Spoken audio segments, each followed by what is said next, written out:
Catch what's coming up next on Fourth Down. It's been a rough week for the black and gold. First, a sloppy performance in Canton, then the Jamal Brown scam. A day later, the Scott Fajita water park fiasco. The Saints hope to erase this week from their minds, and it all starts now on our special Fourth Down on 4 pregame edition. This is the last word on sports. Fourth Down on 4. All we want is a little improvement. Is that too much to ask for in preseason game number 2? I think not. Welcome, everyone, to our special pregame edition of Fourth Down on 4. I'm Juan Kincaid. The best thing about the Hall of Fame game in Canton was visiting the Hall of Fame. A poor showing by the black and gold is everyone wishing for better days ahead. And that can start tonight with the Saints hosting the Buffalo Bills. Handling our coverage live from the Dome are Scott Cody and Jim Henderson. Right now, we bring in the former. Hi there, Scott. Juan, how you doing? Yeah, you mentioned so many things that really went wrong for the Saints during their first 2 weeks. It's hard to even point out some of the things that have gone right. However, there is Drew Brees. He's not on a pitch count. He's looked sharp. Devery Henderson, he's looked incredible. Deuce McAllister, he's going to play tonight. And what Sean Payton is hoping for is a very fast start by his starters. But after 2 weeks, we sat down with him before the game and asked him to look back on building up to this game and being back in the Dome in front of these fans. Even though it is the preseason, Sean, always had to be fun to come back home, and especially with what these fans did for you guys last year. I think our team is. I know we're excited about, playing back at home, and the last time we were here was in a big playoff game. So just the environment, and I made this reference last week. It'll be a little cooler than what we've been in too. So, but I think our players are excited. What should we expect? I know you're going to let your starters play a quarter, maybe more. Offensively, what are you kind of looking for from these guys? Obviously, a fast start. Well, I'd like to see some tempo, and I think on both sides of the ball and in our kicking game, guys executing and playing with a little bit more energy than we can go. That being said, with some younger players too, we'll try to work on evaluating, making sure we get a handle on how those guys do. We talked about Robert Meacham yesterday, maybe his injury slowing him down. You didn't want to go too hard with him. What's his playing time look like tonight? He'll play a good quarter at least, possibly a little bit more than that, 2 quarters. So, somewhere in the second half, he'll get a bunch of work. So you've had another day to look at Scott Fajita and Jamal Brown. What's the timetable on those guys? Probably within the week and a half. Tyler Palko will get extended playing time. You talked about that yesterday. Is this his time where that'll really make or break him as far as a roster spot? No, but it's an important time, but it's part of the evaluation process. And, he's the one player I'm not as familiar with, and I want to see him get a good body of work. And Jim, now we're joined by Sports Director Jim Henderson, and as soon as Tyler Palko was brought in, everyone started to want to make the comparisons to Tony Romo, kind of the guy that Sean Payton put under his wing. Tonight he's going to have his chance. He keeps talking about trying to put together that body of work because really, other than his time at Pittsburgh, there's no way to evaluate this guy. How important is tonight for Tyler Palko as far as his professional career, as far as the Saints are concerned? Well, I think it's very important. I like the idea that he's going to get a lot of work. They're not going to probably alternate 2 or 3 quarterbacks tonight, or even 4. He has a chance to establish some sort of rhythm. I know last week when the Saints played the Steelers play-by-play man also does the Pittsburgh Panthers games, and he stopped by our booth. He said, I just want to leave you with one thing. Tyler Palko's a winner. And he looked better to me on the field last week than he did in practice anytime I saw him up in Millsaps. He's really been taken under the wing by Drew Brees. Brees was in the locker room last week in Canton, counseling him after that interception, talking to him about what he saw during that. And I think he's a kid who has a chance to make a good showing tonight and perhaps become the 3rd quarterback on this team if indeed they carry 3 quarterbacks. He has no shot at being the 2nd quarterback. Drew Brees, the starter, is going to get extended playing time. They've talked about this a lot last year and had some trouble with it at times, getting that first down, which, of course, they didn't do until almost the end of the first half last week. How important with these guys, even if it is a preseason game, getting that fire started quick? Well, I'd like that as soon as they get that first down and get that behind them, it seems like they roll after that. But last year, this first team offense struggled during the preseason, all preseason long. I think they scored 7 points and gave no indication that they were going to be the offensive juggernaut that they were. But I think Drew certainly is humbled by the fact that he was 1 for 6 last week for 6 yards. That's not Drew Brees, and I think you'll see a different quarterback out here tonight, and I think you'll see a much better effort out of the Saints. You're not going to see much from Robert Meacham, maybe about a quarter, but yesterday he had a little trouble bumping knees, coming up a little lame, and all training camp long he's had trouble with drops. We caught up with him in training camp to talk about what he has to do to become a top-flight receiver in this league. It's going up and down, you know, and I tell myself every day you got to be more consistent. You can't have three catches and all of a sudden you have a drop, you know, so every day I'm trying to get better and better. So right now I'm probably my worst critic, so my grade for me probably would be real low right now. Expectations for young receivers on this team maybe set a little too high with what Marcus did last year? Expectations is never too high. If you want to be known as a great receiver one day, you got to set your goals real high. And the goals are set real high for us, and I'm trying to accept the challenge every day. I think it's always, you know, frustrating when there's something that's nagging him, you know. So, you know, I think he feels like it's feeling better, but, you know, there's a lot of work to do still, obviously. And the crowd's starting to trickle in here to the Superdome. And Jim, as we talk about Robert Meacham, here's a guy that really, the expectations have been placed on him because of what Marcus Colston did last year, but it's tough for rookie receivers in this league to make the type of impact that he did. Are those expectations a little bit too much, we think? Usually first-round draft choices at the position struggle for a while. Robert Meacham looks like he's a bit overwhelmed at the moment. He doesn't look very confident on or off the field. I think he's fighting the ball some. Certainly there's a tremendous amount of pressure when you're the #1 guy, all eyes are on you. You contrast that with Marcus Colston last year, who was almost Mr. Irrelevant in the NFL, and he became the most relevant member of the Saints offense in their passing game. So he had almost no expectations of him, no pressure on him. Nobody knew who Marcus Colston was. Almost all Saints fans know about Robert Meacham, and he's having a hard time. He's struggling. Can Marcus Colston be a #1 receiver in this year? We know he has the talent. Does he have the mental makeup to be that kind of guy? I definitely think so. You talk about a guy with good hands. He had the fewest drops on the team last year. I don't see his success turning his head at all. He's still the same guy, kind of low-key guy. Somebody that you have to really work hard to get quotes out of, very self-effacing. He's put on some weight this year. He's stronger. And I think Marcus Colston's going to have another big year if they can find somebody on the other end of the line of scrimmage to complement it. Which Devery Henderson could be that guy. Sean Payton talks about him a little bit later in the show. But let's go back to the draft picks of last year and this year. Marcus Colston, Reggie Bush, obviously everyone. We can go down the list. It didn't seem like they made a bad pick last year.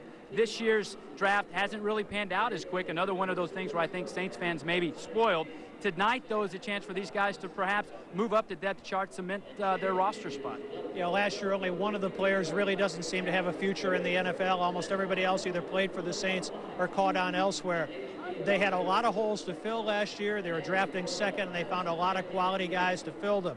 This year, fortunately, they don't have many holes to fill, losing only one starter out of 22. And this draft class looks very mediocre, and they might have a hard time finding any of these guys who are going to start in the near future besides Meacham, unless he's force-fed into the lineup. Real quick, Jim, you've been covering the Saints forever, it seems like. Not to age you, but the circumstances that happened this week at practice with the water park and Jamal Brown and the scare. Do you ever recall anything as odd as that? And it's quick to jump the gun and say, well, no more water parks. But in your opinion, that's really one of the only few breaks these guys get up there in Millsap. Oh, yeah.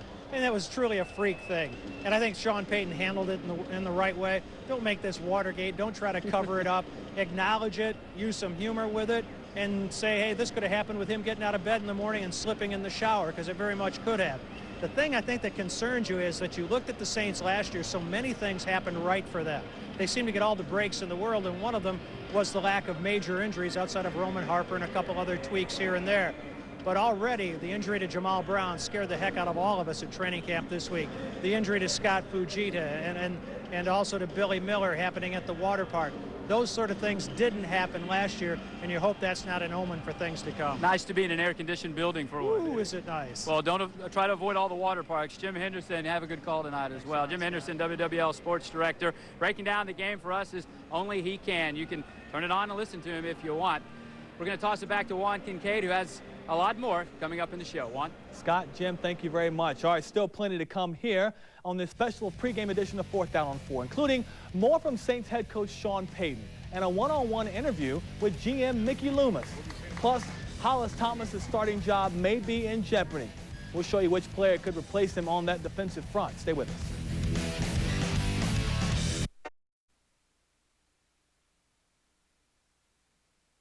I probably would be a little bit nervous like I would be in high school, but I just got to handle it. Treat it like it's practice. Well, not like it's practice, a little bit more intense, but just go out there and play like I know I can. Is it almost like you feel like you're starting over again? Yeah, it really does. You know, it'll be the longest time I've been without football in my whole life, so just, you know, because of the injury and everything. So I just got to take my time with it, get back out there and play ball. Roman Harper's rookie season ended early last year, that knee injury, so it's understanding that the Saints safety is anxious to get back on the field now. Scott Cody caught up with head coach Sean Payton earlier today and asked him one question about Harper's secondary teammates. You've moved Jason David into that #1 spot ahead of Fred Thomas. Is that just for this game, or because he's talked about he needs a whole preseason to feel comfortable? Is that a permanent spot for him as of right now, I guess? Well, we'll see. You know, we're moving a few guys around, and you know, these guys are competing. They're getting plenty of reps. We'll see how it sorts out. You talked about that punting competition. Could you talk about how important that's going to be, in these next few preseason games could really decide that position spot? Well, we got pretty good competition between Hanson and Weatherford, so tonight we'll see what Hanson does in the first half, Weatherford in the second half. Last question, Devery Henderson seems to really embraced a starting type role, really conducting himself and holding himself a little more accountable, it seems like, this preseason. He's doing a good job. Well, he's doing a good job. He's improving. He's working on all the little things that go into that position. He's still young, but he can run, and it's pretty important to him. Thanks, Sean. Thank you. Good luck. Take care. Thanks.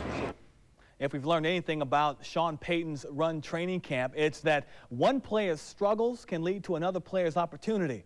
Case in point, Hollis Thomas. His weight issues have kept him from being the kind of player we all know he can be. So that's left Payton with a choice to make. Stick with Hollis or look at potential replacements. Scott Cody has more on one player that's set out to make Payton's final decision a difficult one.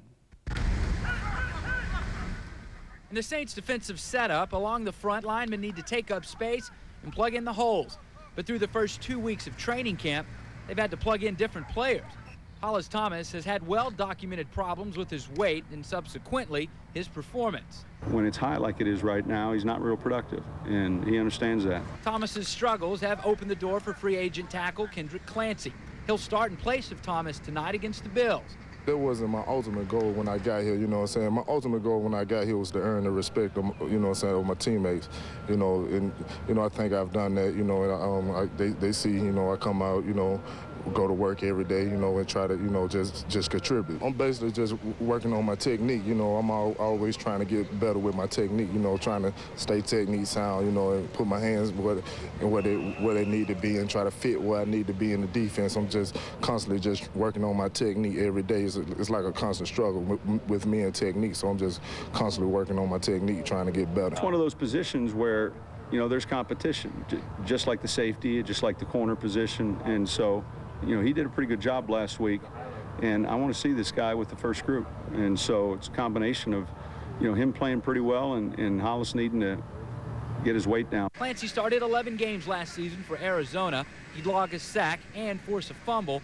but was released after a coaching change in the desert. It's a perfect fit for me, you know, so I think, you know, me being here is like, you know, them releasing me was like a blessing in disguise. And a blessing for the Saints if Clancy can help improve the 4.9 yards per attempt the defense gave up in 2006.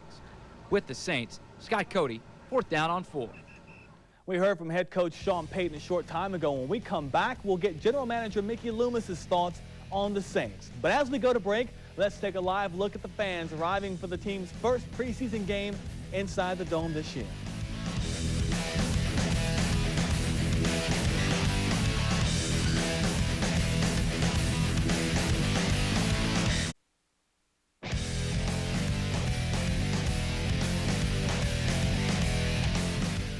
Sean Payton's job as head coach is to mold what he's given into a winner. So far, so good. And while much of the praise is usually laid on Payton, Mickey Loomis should not be forgotten. Scott Cody caught up with the Saints GM just moments ago. Thanks, Juan. We're here with Saints general manager Mickey Loomis. And Mickey, Brady Quinn just now getting into camp. You guys, one of the few that were able to get all of your draft picks signed so quick. What is it Is it a philosophy? Is it something that you guys just really work on to get all of your draft picks in such a short period of time? You've done it now for 2 straight years. Well, I think every team's working to get their guys in early. Some of it's just the circumstances, where you pick. If you're picking later, you have a much better chance to get your guy in. If someone around you gets signed early, that gives you a better chance.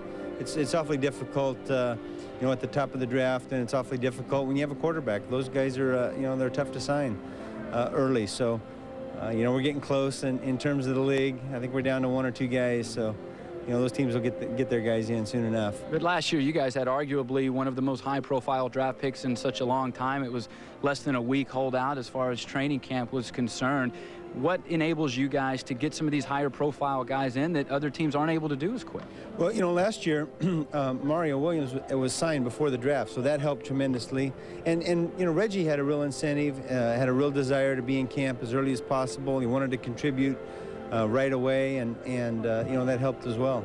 You've got another signing, possibly a restructuring, extension of the contract for a guy, Will Smith, an important part. Do you see that? Do you expect that to be done by the end of this season? Well, I don't know the answer to that. We've had some discussions with Will's agent, and we'd like to have that done, have him done on a long-term basis, but he's got this year, next year, and hopefully we'll keep him a Saint for a long time. You would hate to get into a bidding war with other teams, I would assume, with a guy of his caliber, and for what he means to this team as well. Well, you never want one of your core players to get to the unrestricted free agent market, because then you've got a real good chance of losing that player. But I think Will's motivated to remain a Saint, and we're certainly motivated to keep him with our team, so hopefully that'll work out. Now, since we know the injuries aren't that major, maybe we can laugh about it a little bit, but Water Park Gate, your initial reaction when you heard of some of the bruises, bumps and bruises that happened from the team's getaway this past week? Well, things happen. There was nothing serious there, and the chances of getting hurt in that circumstance is pretty slim, but we had a couple guys get a few bumps, so it's not a big deal. It's not going to deter us from doing team building exercises, which is what that was. It was a chance for our team to get away from the football field, relax a little bit, yet still be together and build some chemistry. So we're not going to go away from doing it just because we got a couple guys bumped up. The relationship you guys have with Millsaps College has really seemed to work out. Long term, how do you envision that working out? What are some of the things you guys are working in conjunction with Millsaps to make your time there a little bit better? Well, the people there have been excellent to us. The people at the college, Millsaps College, have been over backwards to make sure we're comfortable and we have the facilities that we need. And the people of Jackson themselves, have been over backwards to embrace our team. So that's been very gratifying. The facilities are great. We tweaked a few things this year with the field situation, and we'll visit after this training camp and see what other improvements might be in line. But I don't think there's going to be anything major. We're satisfied with the facilities. The teams in your division have never repeated as division champs. When you see a trend like that, how do you address it as a general manager, and have you and Sean kind of talked about that trend that really sticks out like a sore thumb with defending champs? Well, I really wasn't aware of that, first of all. And I guess on the one hand,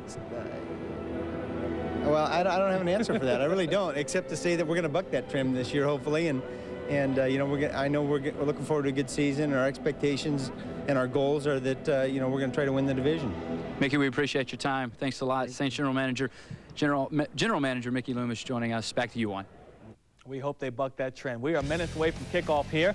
Don't go away. When we come back, we'll wrap up this edition of 4th Down on 4 and check on the fans outside the Superdome. But here are the results from our web poll question.